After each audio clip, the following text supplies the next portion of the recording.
close. It's about 6 teenagers who are dealing with the disappearance of a girl from the school that they all go to, a new girl who they all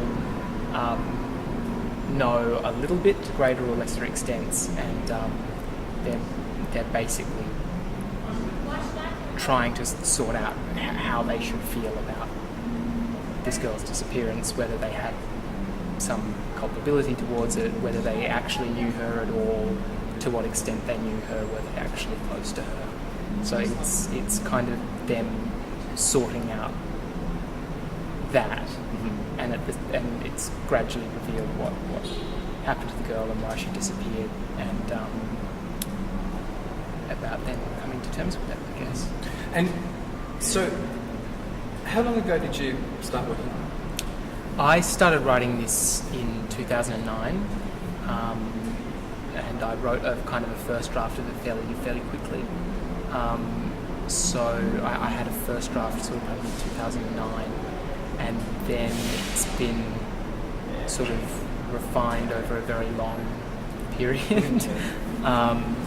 And I've had a couple of readings of it over the years, and this draft that is now in existence has kind of been pretty much this way, unchanged for a good 18 months. And have you fiddled with it much here at the festival, or is it more not a great deal? I sort of have a couple of thoughts that I'm going to take away and look at.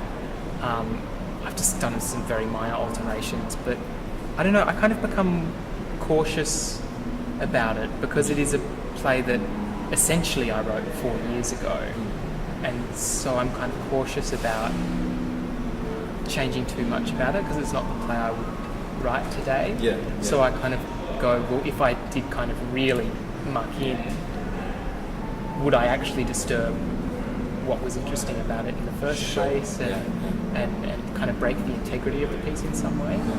So mostly I've left it as it is. That theme of disappearance is really big in Australian film and theatre. Yeah, You know, the disappearance of a child. Yeah, you know, all the way back to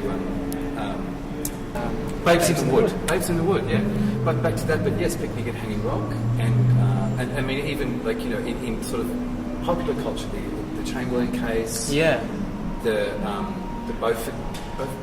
Beaumont children, Adelaide, you know, it's something that really grips the post-colonial mind. Yeah. And was that in your thinking, or is that just bubbled up? Is that part of that larger conversation? I think it's part of that larger conversation, to be honest. It wasn't a conscious attempt to examine that stuff.